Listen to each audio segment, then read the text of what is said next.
Thank you very much for joining us. Welcome to part 2 of dealing with academic setbacks and failures. Let me first draw you back because we're discussing setbacks, and setbacks don't only happen to Christians. Yes. Even those in the world do experience setbacks. One thing I'm getting from the feed I'm getting from you guys is how important and fundamental God has been to our lives. It's almost, one man once said, if you're going to tell about my story and there's no God in that story, it's not me you're talking about. Because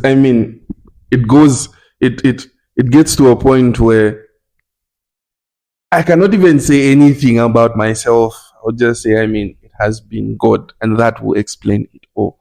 So how does one who is not a believer, firstly, navigate this route? Because, in this moment, I had the privilege of interacting with people from both sides, and by both sides, I mean those that were believers and non-believers.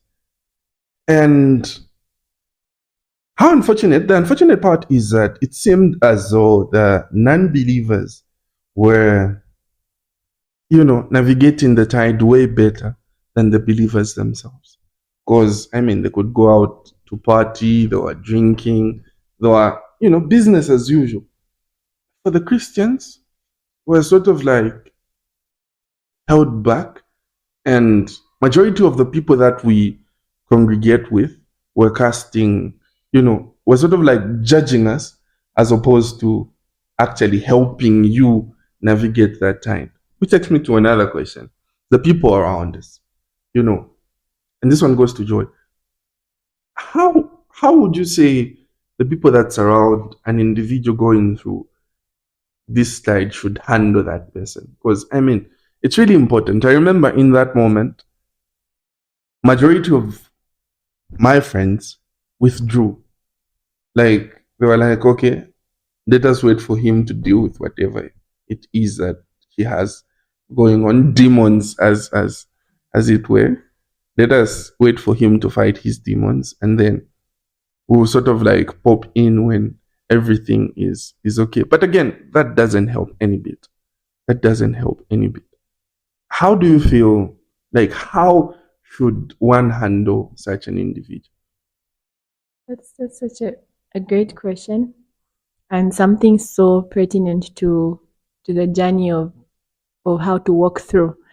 Because I want to call it how to walk through a setback, because sometimes when we talk about dealing with something, it's like it's a one-time thing. True. Setbacks, definitely, it's not one time. You walk through. You walk through. Even up to today, everyone in this room will tell you that there is something about their journey in setback that they are still addressing. True. Or there is something about our journeys in setback that we are still living with. So it's not like we dealt with each other, we closed the door. No, it's something you walk through, right? And before I get to answering the question about how people around can better relate with, can better help, you were asking John about God, how to maintain a relationship with God, how to maintain how you see God. First of all, I just want to tell everyone that how you see God will change. True. Let's not run away from it. How you see God will change. But what it is that, I'll give an example. If John and I had a misunderstanding today, or John did something that caused me to see him differently, what would naturally happen is that John and I will have a conversation around it, right? That will allow me to hear him out and him to hear me out on how I'm feeling about it and what I think about it, right? And it's through that conversation that I will reconcile what I saw when things went south, when I thought John behaved a certain way, and that registered something with me, and what actually was. So that's where we miss it with God, is just because now you see him differently, you choose to act in how you are seeing him now. Okay. You don't want to go back and have a conversation with God about it. One thing I've always encouraged anyone after going through what I went through is that there's a difference between questioning God and asking God questions. Let's just put that out there. Okay. The thing is, with Christians, we are always afraid to bring questions to God because we are actually questioning his character and not asking him questions. The tradition has always been to follow what has been laid down and don't ask questions, just do as okay, yes. So probably it's stemming from our parenting, our culture. Not to downsize it. I honor our culture and I honor how we have been parented. But you see, with God gives us an opportunity to say, come, let us reason together. Right?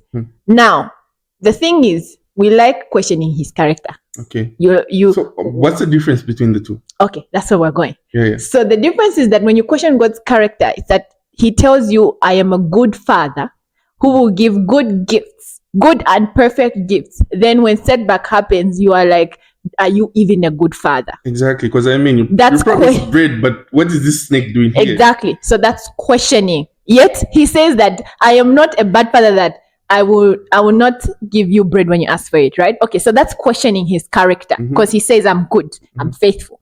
Now he's saying you didn't even come through. Are you really even faithful? That's questioning. But asking God questions is that, God, you say that you are good, you say that you are faithful. I believe that you are faithful to come through for me in this business transaction that I was doing. You are faithful to bring this job to me. This time when I applied, you promised me. But what has happened is the opposite of your promise. What really is going on? That's asking me a question. So you are still affirming that he's a faithful God, yet you are still bringing your question before him that, God, I don't even feel like you are faithful anymore. So you've not questioned his character. You've left his character because God is unchangeable, right? Infallible. So you've left his character there, but that doesn't mean that you haven't asked him a question to say things have not gone the way that I'm seeing you. So that's a difference. And that's one thing you need to allow yourself to do. And so when you have those conversations with God, that will reconcile. When he begins to respond, I personally had responses. A podcast for another day. I personally had responses. There was this one night, it was so bad. I said, God, we need to sit down and talk. You sit here. And like literally how I'm saying it is that I sat at the table in my aunt's house and I said, God, I'm going to ask you questions. Let's talk. And I asked questions. I went on and I went on. And at the end of it all, there's certain thoughts that started coming into my mind, and I knew that was God's communication to me, because how would I have started thinking, as I said, a podcast for another day. So come for the next podcast and you listen to it. All right. So now let's come back. Let's come back to community around us. How do we help a sister, a brother, a friend, a dear one who is going through a setback? I think one of the things you need to do, first of all, as someone is not in a situation, I'm speaking to those who have been where they are and those who have never been where they are, is acknowledge that you don't really know how they're feeling. You don't really know how they're affected. Sometimes I used to have people say, oh, actually I understand. No, you don't understand. And the truth is, no one really understands. And I'm not saying this in a bad way, but you don't understand because you're not me. There are things that are unique to me that will make me go through certain things a certain way. And at this point, it's really important to also acknowledge the fact that irrespective of, me having gone through whatever it is I went through, doesn't mean I entirely relate to what John was going through. Because we're fighting different battles. Exactly. We're in different spaces of life. We understand things differently. So we'll walk through things differently. But you can have an idea. True. Right? You can have an idea and then start from where you are. Don't try to say the right thing. Sometimes people don't need people to say certain things. They just need you to be present. Because there's this issue talking about saying the right thing. Majority of the time, the things that people shun from thinking, well, I'd rather not talk about it. This is the type of conversations that a person in that moment actually needs. Would hold back when it comes to discussing how this person is coping, how they're feeling in that moment, and put aside that conversation and rather talk about Chelsea and Manchester United. But people are hurt deep down. Here is a person who's contemplating death. Here is a person who's thinking of ending what they had. dedicated their entire lives to do. And it seems as though, I mean, it's hard. It's really, really hard to cope. It's really, really hard to cope. And what's sad is that society has this perspective that does not allow people to react in a certain way, specifically men, but women too. Especially if you are labeled in a specific strata of life. It's almost as though the successful are not allowed to fail. I mean, theirs is just to be successful. The opposite is also true, because they will look at you in a certain way when you fail. It's almost as though whatever it is that you had accomplished along the way is now being questioned all of a sudden. I mean, it's the same person that went through all this, but this is happening now. This one goes to John. How would you say your relationships were, be it with friends from church, school, and generally life? How did you say how could you say the relationships were at the time in that moment? Okay, thank you so much for the question. How were the relationships in the moment? Oh, a lot shook. I like how strong that one came out. network in Aluana. So yeah, the tendency mostly that would get to have as people is to draw back, and I think for me during that moment, there was a lot of drawing away that happened, which I feel I shouldn't have done in that season or in that moment.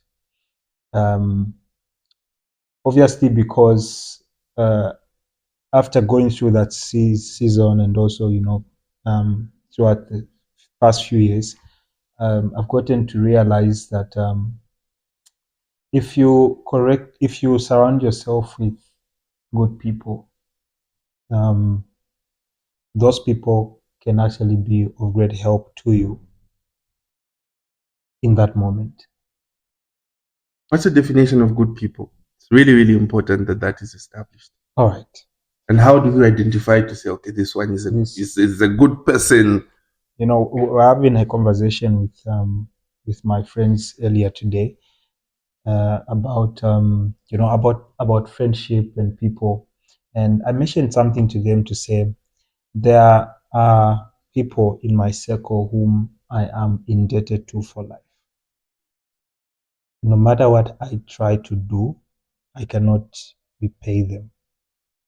There's no amount of money I can give them to thank them for what they've done for me. And those are good people. Those are the good people I'm talking about. You can look around your circle and say, Katende is a good person. Exactly, because she has me in her mind, in her heart. She thinks about me. She calls me. So when you have those people in your circle, you have that community. Like we have the A+ community. You have those people. Those are the people that you get to run to when you are going through stuff.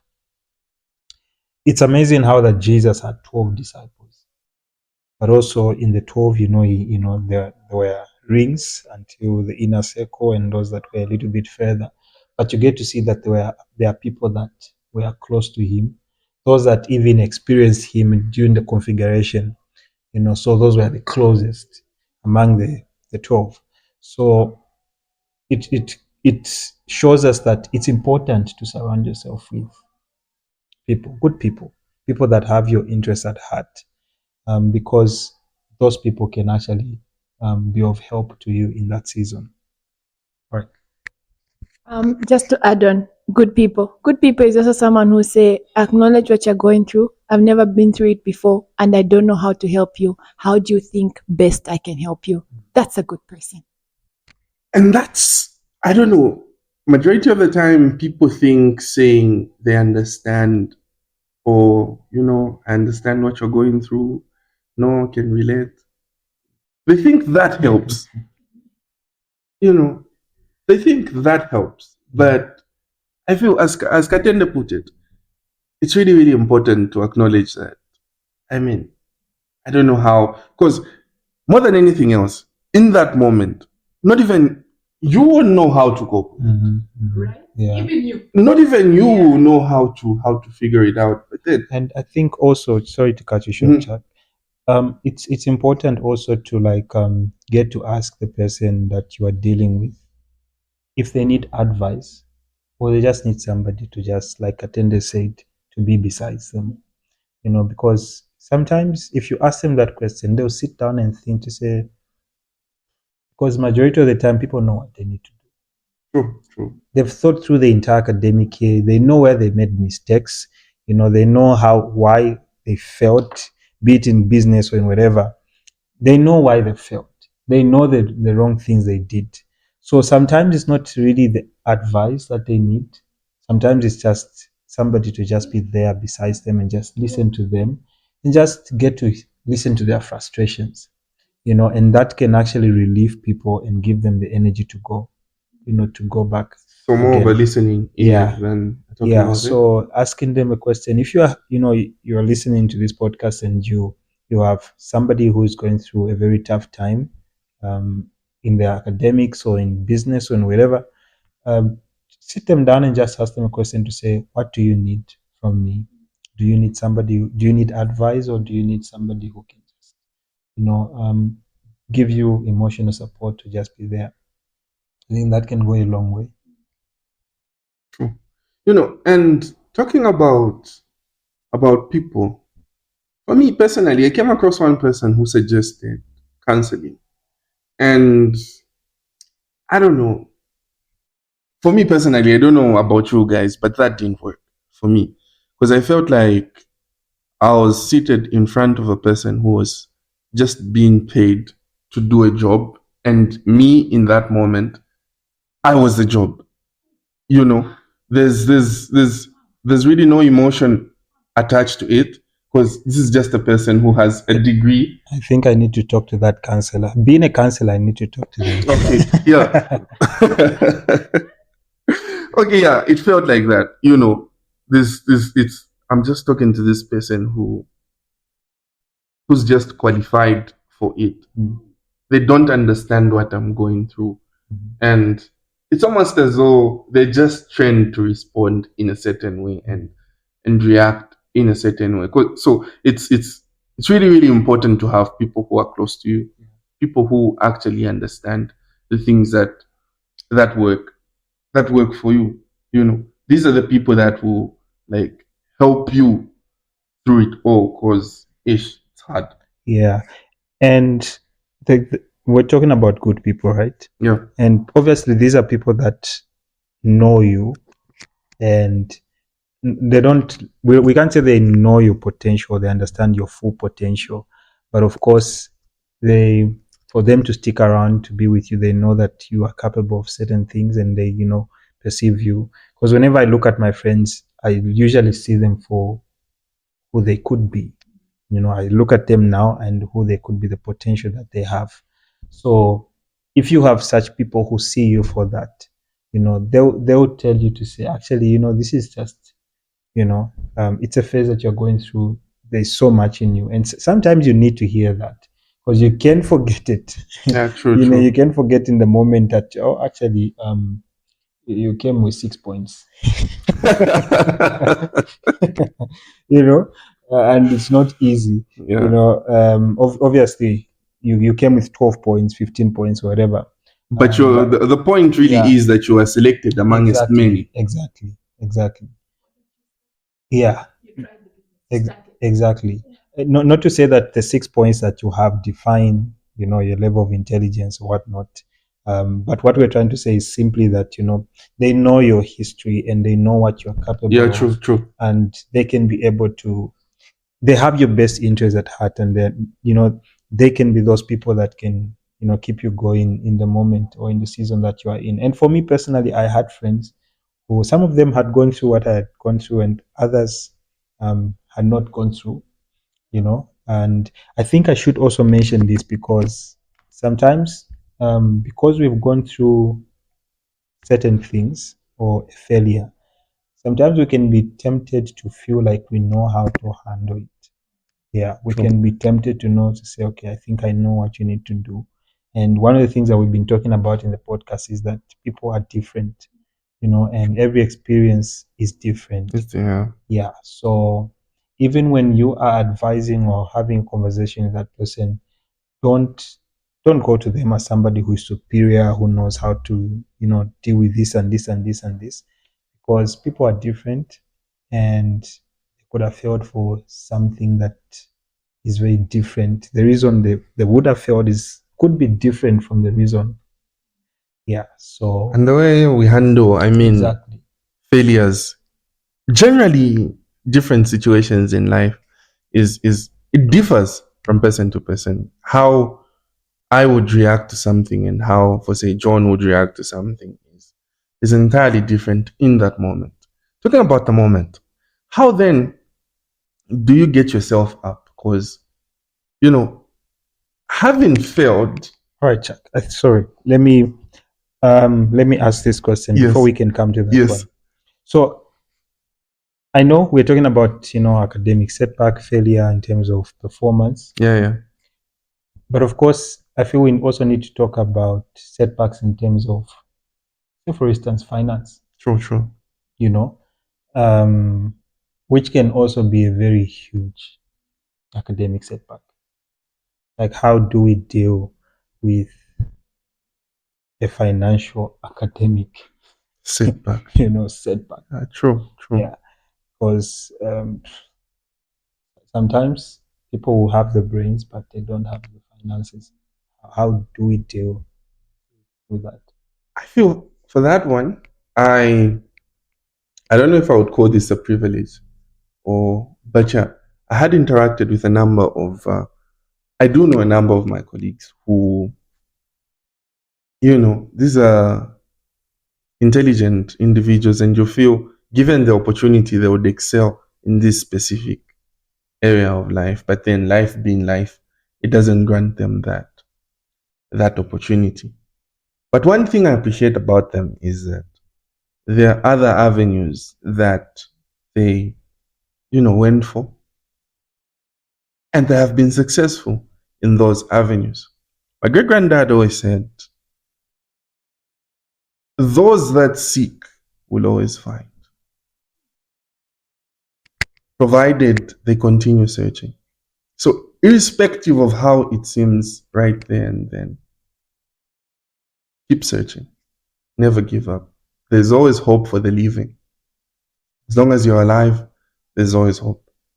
And in one of the webinars with Council Tembo, we discussed a bit about his life, and majority of the things that led to his success, he made mention of the fact that he was being driven to a place where he thought, according to his thinking, he's like, okay, this is not what I want for myself.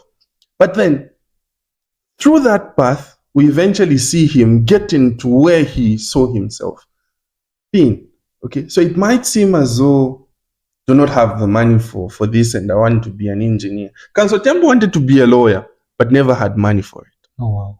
He became a baker, started working in a bakery, then was a teacher at a primary school. From there, was now a police officer. Look at that trail. It's entirely different from this person from what this person thinks of themselves. But believe you me, from being a baker, he's now a lawyer. Okay, so looking back, so he's ended up a lawyer. He ended up being a lawyer. Okay, and through tides that when you're looking at this person from afar, you think, how does one end up like from being a teacher to being a lawyer? So, in as much as it might seem as though this is not what I want for myself, and there's really no hope, there is actually hope.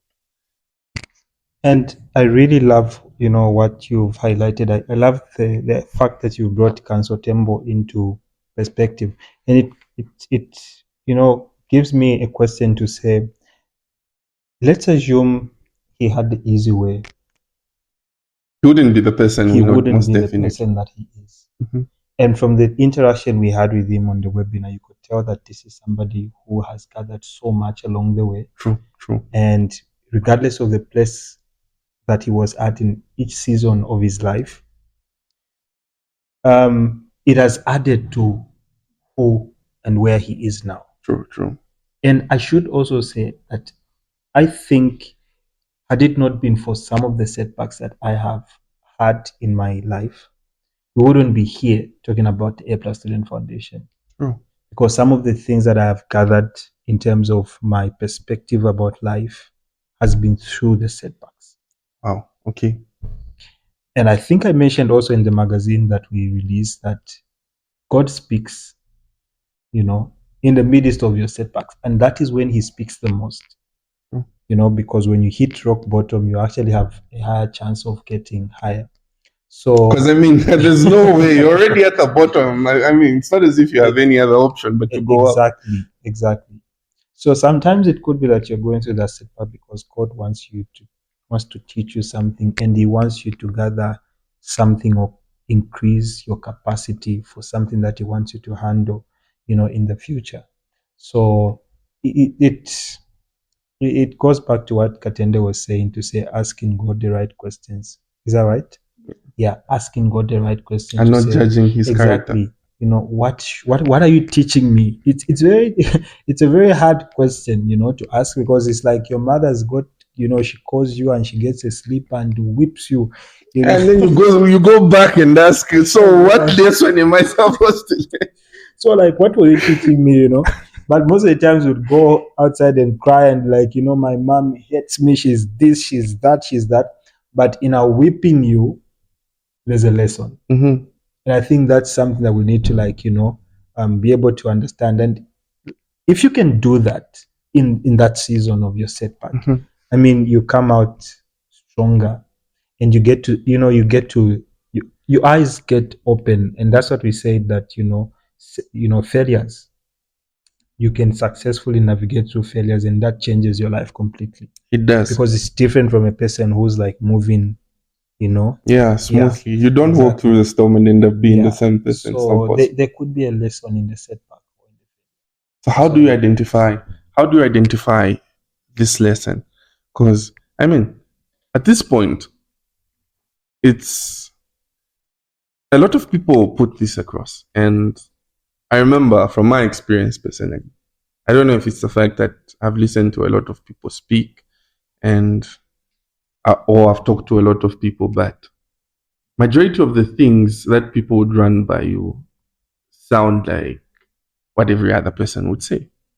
Okay, and that doesn't help, because you can't tell me you'll come to me after you had read a book on how to handle someone who's depressed and then think you're going to apply that book on me expecting it to work. It doesn't work like that. Okay, so it's really, really, really hard to foster that relationship where you are in the right space with the right understanding. Let me first go back to the question that I had before John brought in his thought. In the moment while you're failing, hold your thought. I was going to say, and look at me wanting to go back to John's question. Yeah. All right. In the moment, while everything is, Jericho is falling, enjoying Jericho. So how then do you get yourself you put yourself together and realign yourself? Because even though the fact that you have failed doesn't mean you're now immune to fail. Chances are that you'll fail again. And I was going through my university's statistics of the number of people that actually fail. And what's sad is that those that fail, those that have had a past history of failing, have a higher chance of failing again than those who have not failed before. And I got to realize majority of the time it's because we do not understand what we did wrong, firstly. That also goes back to the fact that we do not understand what the lesson was. Because if you do not understand what the mistake was, chances are that you'll make the same mistake again.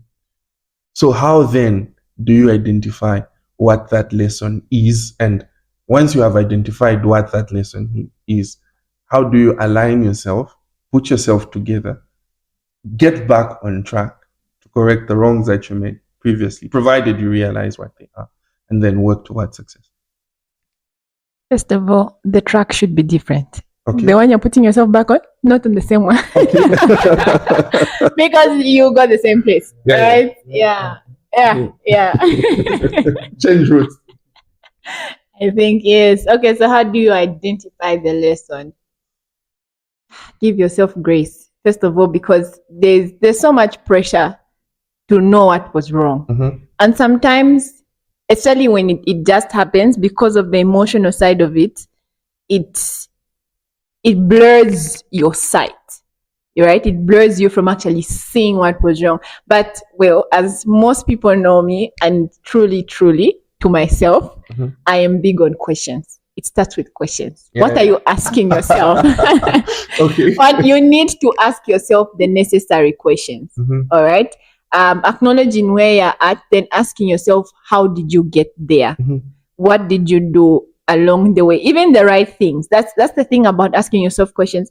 Don't just ask yourself questions to look for the things you did wrong. Like, oh, that day I slept and didn't study. Right? Like, even everything that you did, just lay it out before yourself. Lay out everything that you did. But then it's also important to acknowledge the good in it. Yes, because it keeps you going. Pastor Gladys Paswani says something about you separating issues in your life when something is going on. Learn to separate issues, and when you manage to tackle one mountain, don't let yourself fail to celebrate the victory of tackling one mountain just because there's a next one. Oh, okay. Celebrate that. Mm-hmm. Okay. Yesterday I had 10 things to do and I did 1 out of the 10. Then today I had 10 things to do again, but today I did 5. Celebrate the 5 in as much as you are looking at the other 5 you haven't done. True. Yeah, because that you are giving yourself grace. So recognizing the lesson, ask yourself the questions, the necessary questions. Sometimes we like to baby ourselves. And that was me day 1 of receiving my results that I had to repeat the year. I was questioning everyone except myself. You know, that's the thing. There are 3 people. True. There are 3 people Mm-hmm. in this life you need to ask questions. And you need to know the order in which you ask those people. Okay. You ask God, you ask yourself, then you ask other people. So you need to learn which questions are for God, which questions are for yourself, and which questions are for other people.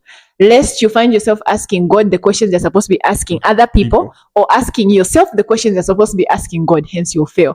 Remember, when you ask a grade 2, a pre-grade question, they will definitely pass. But when you ask a pre-grade, a grade 2 question, they will fail. Right? Not because you didn't ask them a question, but you asked the wrong person. Yeah. Okay. Wow. Okay. That's profound. Yes. So asking the right questions, asking the right person the right questions. So now addressing yourself. I know most of the time we like to ask our friends, like, oh, where did I go wrong? What did you think I did? That's good. But beyond your friends, beyond your lecturers, beyond anyone else, sit down with yourself and really ask yourself, how did I really put in my best? And how? Maybe I put in my best, but the method in which I put in my best was not the best for the situation around me at that time. Right? Mm-hmm. Did I really have, because sometimes also we can be putting in the best yet with the wrong mindset. There's something my additional mathematics teacher taught me in high school. First day of class, he comes in and, he's this serious man. And then he just starts writing words on the board. And he writes ability. Then he writes attitude. Then he writes hard work. Then he writes, I think he wrote about 4 or 5 words. And then with each word, each letter in the word, he got the number it is in the alphabet. Like if attitudes, letter A, number 1, right? So you put 1, then T, I don't know if it's 20 something, things like that. So then he started adding the totals. Like he asked us rather to add the totals. Like, okay, capability, hard work and everything. And we found that for all the words, it is only the word attitude that gives you 100%, like the total of when you look at the letters, they'll give you hundreds. Exactly. Hard work, I think, should have been 98. These are they were not close to 100. So it says, in whatever you want to get 100% out of, it will not be the hard work. It will not be the capability. Yes. It will not be. It will be your attitude. Wow. So your attitude is what. So sometimes you put in the work, but your attitude was wrong. And your attitude, since we're talking about academics, your attitude towards your lecturer, it matters. It matters. I don't know how to emphasize that. It matters. It matters. It matters. And so as I said, asking yourself, let's just end there. There's no other thing you need to do. People out there, ask yourself the questions, the hard questions and the right questions. So ask yourself, how did I do it? What did I do? How did I do it? And with what attitude or mindset did I do it with? And then when you see the wrong things or see the things that were not aligned to the situation you are in, I believe every institution has a system. Sometimes it's that you just didn't do things fitted for that system. Sure. Even in the computer system, computer programs, there's Core i5, Core i7. You want to put something supposed to be on a Core i5. It won't run. The software, Microsoft, needs to be of a certain caliber to fit for that computer, right? Sure. So your system matters. Did you learn the system of your institution? And are you applying yourself in alignment with that system? And I think from there, from those questions, believe you me, when you ask a question, when you ask someone, will you marry me? Do you get a yes or you know, right? Yeah. Then you know what to do. Yeah. Right? Yeah. When you ask questions, you will have answers. And then affirmative or not affirmative, yes, and then you build from there. Ask yourself yourself big first. On yourself. Thank you. And the problem in that moment is, can I chip in a thought? Just a minute. Okay. It's really, really easy to blame each and everyone else except you. And from my realization, when you're on that trajectory, you're sort of like sorting out everything else except the problem. So it sends you back onto the same path. Talking about paths, well, unfortunately, this is where our path for part 2 ends. But nonetheless, let's have this conversation in part 3. Let's wrap it up there. Hey. Yeah, if you're not already on our social media platforms, be sure to check us out. That's the A+ Student Foundation on YouTube, Facebook, WhatsApp, Instagram, and Twitter. Yeah. Let's keep the conversation burning. We have a lot in store. We have a lot happening. The second version 2, or rather volume 2 of the A+ Student Magazine will be coming out pretty much real soon. So have a look out for that. Our weekly webinars are ever popping, ever fire, ever blazing. Yeah. So be sure to check out our YouTube channel for a guide, or rather an update of how far we've come and where we are and the topics that we've discussed in all of these webinars. That's all for now. See you in part 3.